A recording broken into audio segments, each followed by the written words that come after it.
Hey there, everybody. This is Stefan Frisch, your professor, and this is your course introduction video. I figured I'd start with a big picture of me here so you'd have some idea of what I look like, but generally speaking, you won't have to look at me for the videos in this class. They will be videos focused on the information on my slides. So as I start my way toward that, I will make a smaller version of myself in the corner, which I think works.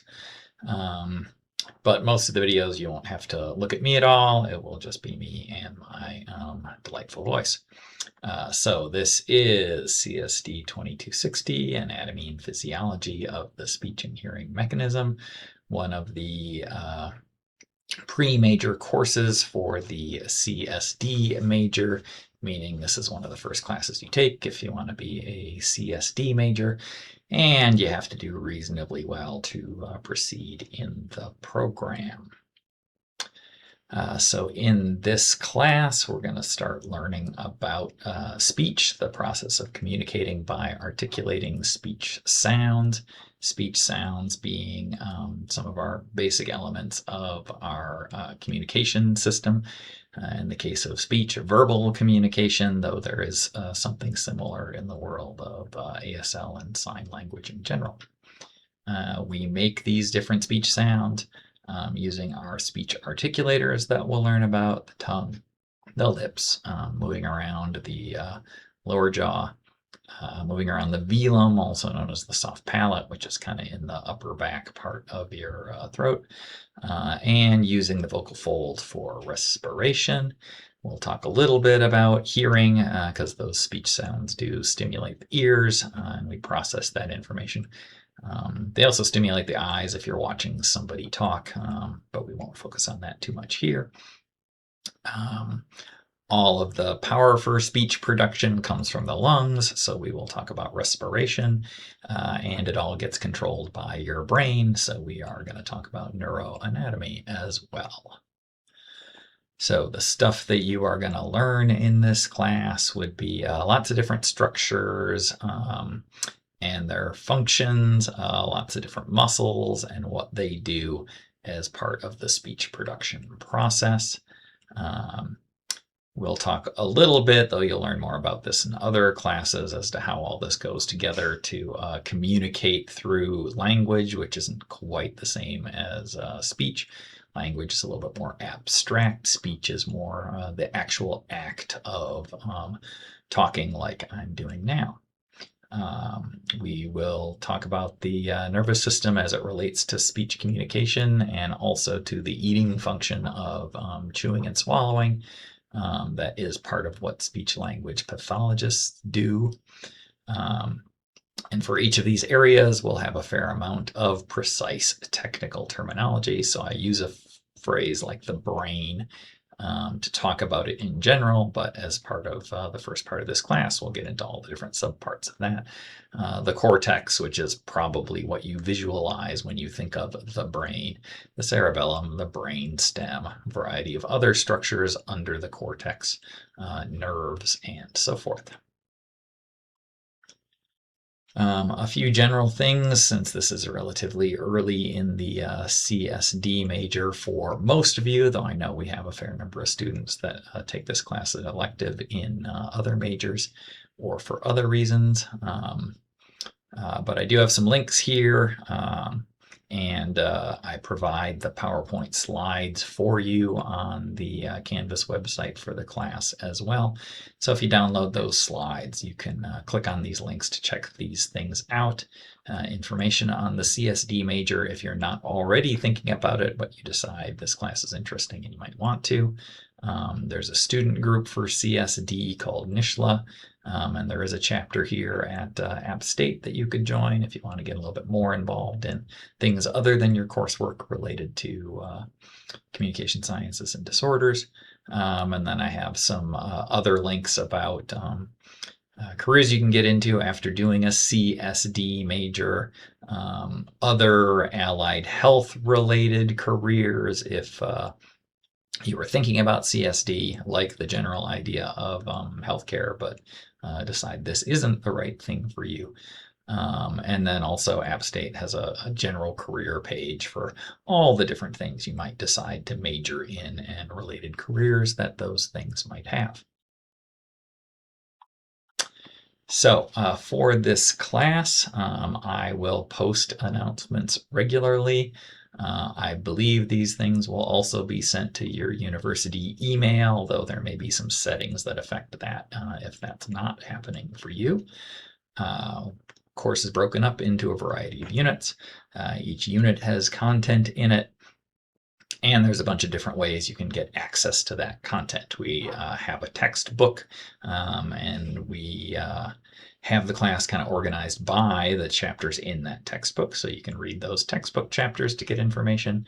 I will have recorded lectures like this one on the content for each of the things that we go over in the class. And for all the different lectures, I also have the lecture slides posted, so you can read those if you would rather do that than listen to me, which honestly, if I was a student, that's probably what I would be doing. I don't have a lot of patience for recorded videos. So I do try to keep them broken up into small topics and relatively short. There are a variety of assignments in the class. Everything you'll do online through Canvas. All of the assignments have instructions with them, so ideally you read those instructions and do what you're supposed to do in the assignment rather than maybe what you think you're supposed to do. Everything works smoothly if you get everything done on time for the class, and I'll provide more information about that kind of as the semester goes along for when things are due and whatnot. Of course, there's always the possibility for extenuating circumstances, so if something's going on in your life that interferes with getting assignments done on time, let me know and we can make adjustments. We're all adults now that we're here in a university environment, so please be professional. Please be respectful of all the other adults that you interact with as part of this class. Would like you to contribute to a positive learning environment for everybody. But while doing that, also be yourself. You're an individual with a unique perspective to contribute, a unique style of talking, or in the case of this class, probably writing a certain amount. Feel free to show your style in what you do and what you talk about. As AI becomes a bigger and bigger thing, it's a good idea to have a policy for a class. So my policy on AI is basically that this thing is a tool, and like any tool, you can use it well or you can use it poorly. The university does have a list of approved AI tools. I have a link for you there. Stuff that is provided for you to use by the university, basically. If you do want to use AI, I think I have a couple of thoughts on sort of what it is and how it works that you might want to keep in mind. One way to think of using AI is not too different from having a friend do something for you. All of these AI tools have come out of the idea of a chatbot, a thing that's going to have a conversation with a person. A thing that's going to produce words in response to previous sets of words that come before it. So you could think of having AI complete some work for you as basically, asking a friend what they think, and your friend gives you that opinion. This friend just happens to be an artificial thing without an actual human brain, but it does have access to the entire internet, for example. Any information that you give to an AI tool will probably be sucked up and used as part of the data that AI tool is based on. Much like if somebody does one of your assignments for you, they'll probably have a copy of that assignment. They won't destroy it, so who knows what they might use that for. Any information that you get out of an AI tool really does need to be checked. And here's where the sort of the boundary between AI use and cheating comes in. Much like if somebody does an assignment for you and you just turn in whatever they did, most people would consider that cheating. I think most professors probably have that perspective about AI as well. That's the worst use of AI. Just hand over the information to it, take what it says, and just, and then you're done. One problem with that, of course, is you're, a student in college trying to learn things. We already have research on AI use that shows if you do something like that, you basically don't learn anything. If it writes a paper for you and you turn that paper in, you won't remember anything that's in that paper. Even if you do look that paper over, make some corrections, make sure all the things that AI says is wrong are corrected and right, you still will retain less information and learn less than if you actually did the work yourself. So try to use your AI in a responsible manner. And I guess the official course policy then would be this last sentence here. Whatever tools you use to produce your work in this class, you're responsible for it. So if AI gives you incorrect information, you take that information and repeat it as part of a paper for this class or on one of the discussion boards or whatever. You're responsible for that misinformation that AI produces, which it can do a fair bit of. I have one other kind of tip for you going forward in university in general, I guess, which would be about communicating professionally. It's very helpful to your professors if you communicate clearly with them, and generally probably beneficial to their attitude about your communication if you're respectful. So opening a communication with an appropriate salutation like "Hi, Professor," or in my case, "Hi, Dr. Frisch." You could call everybody doctor, and that's probably okay because it's better to assume the person has a PhD when they don't than it is to ignore the fact that they have a PhD and not treat them with, I guess, appropriate respect would be the best phrase. Avoid really, conversationally things like "hey" in an email to your professor.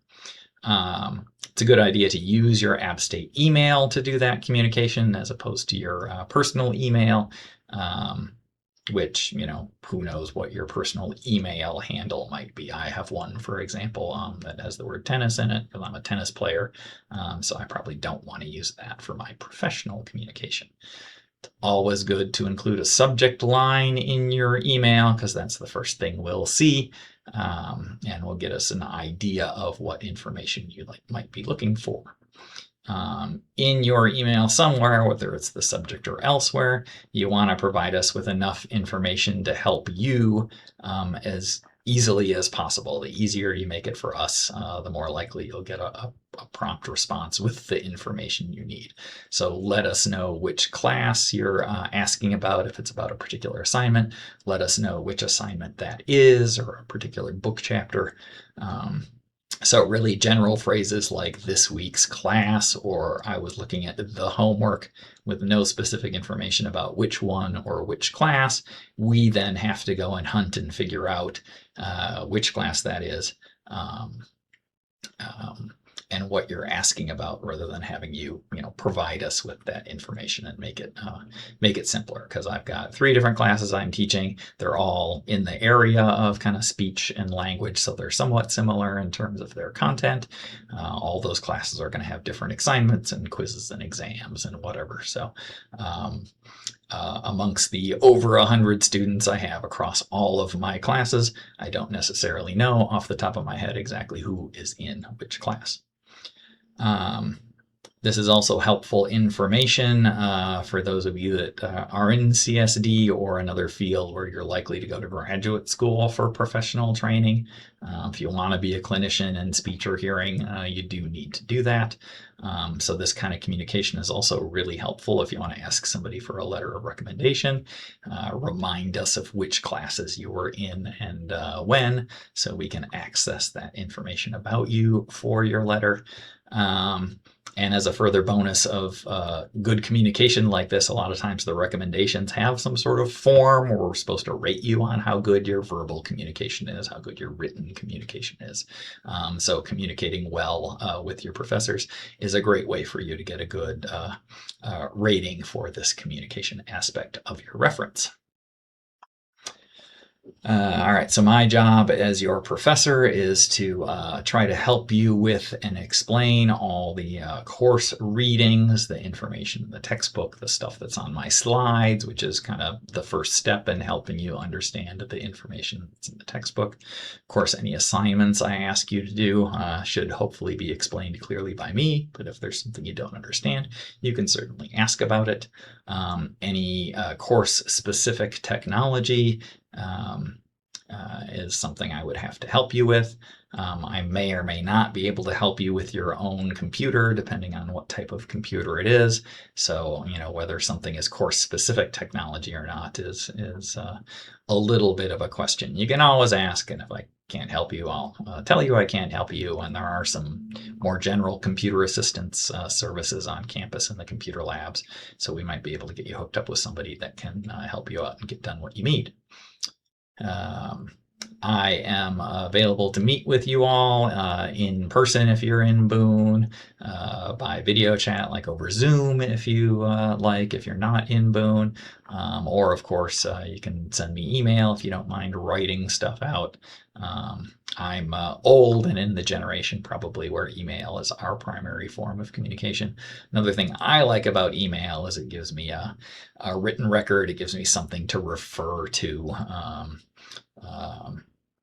for the information that you need. So I don't know, it's just helpful to have stuff written out. In my opinion, I guess that's why I have like lectures with slides and stuff, because then everything is written out.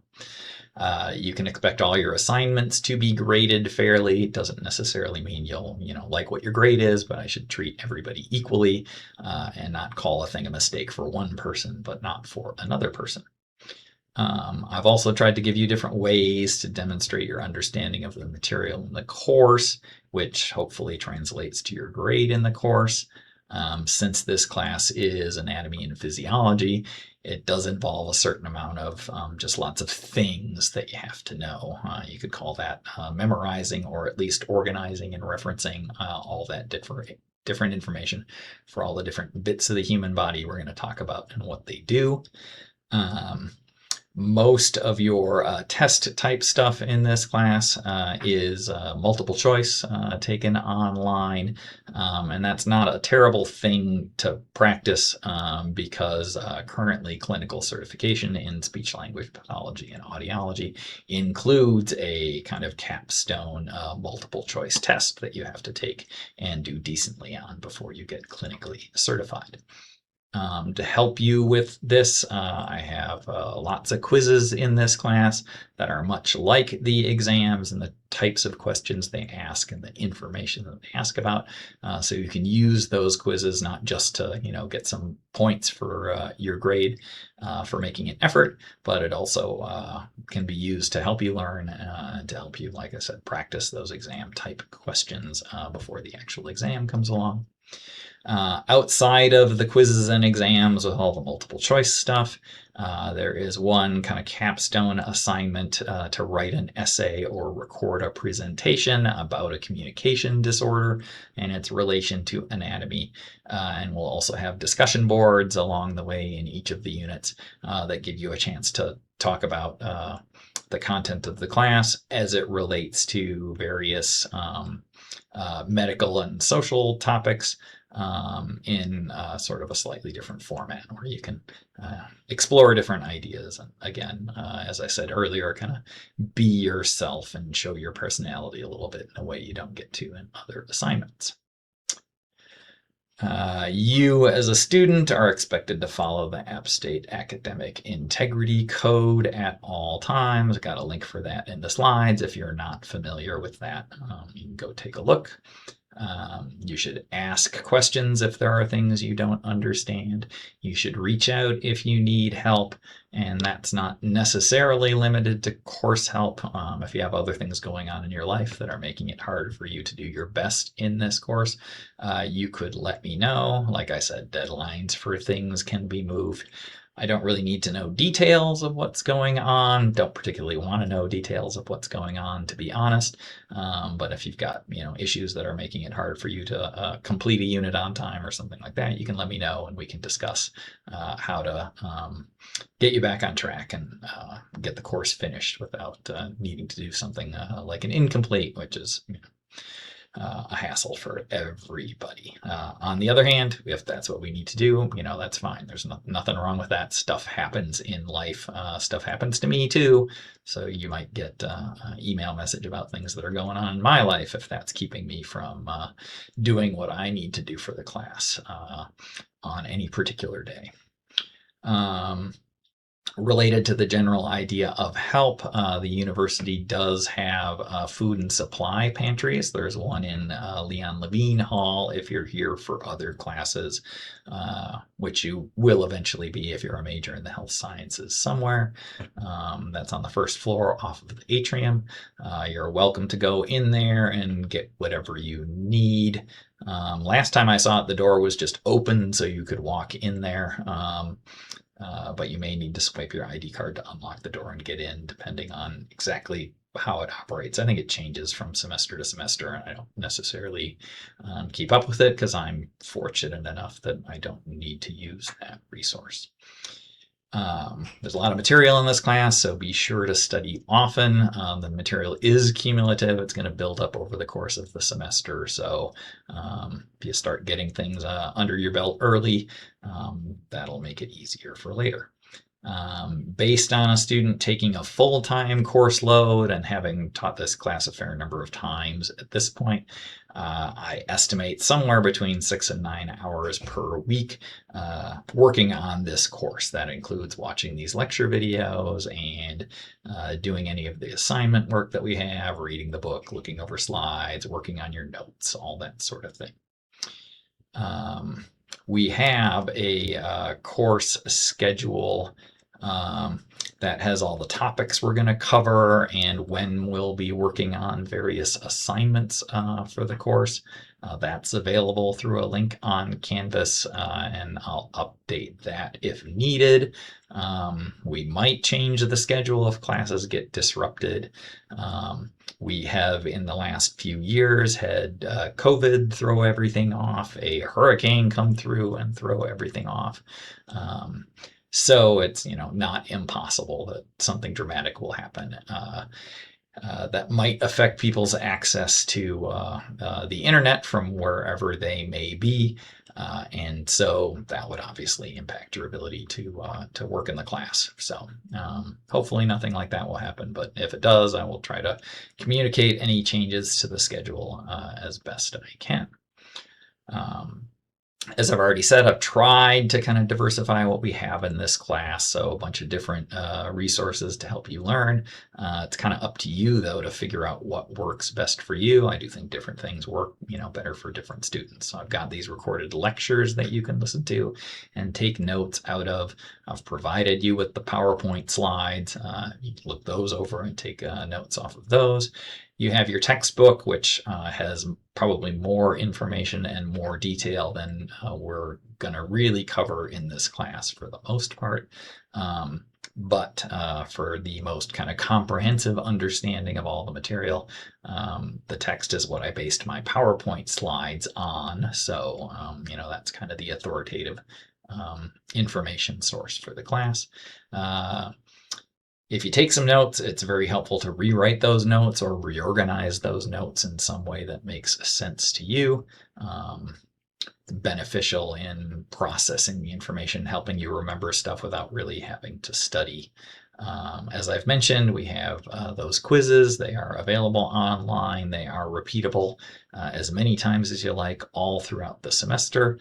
And then we have those discussions where you get a chance to kind of apply your learning, hopefully in a more fun way, contribute some things to the course. I've learned things from students in the course of discussions over the semesters. So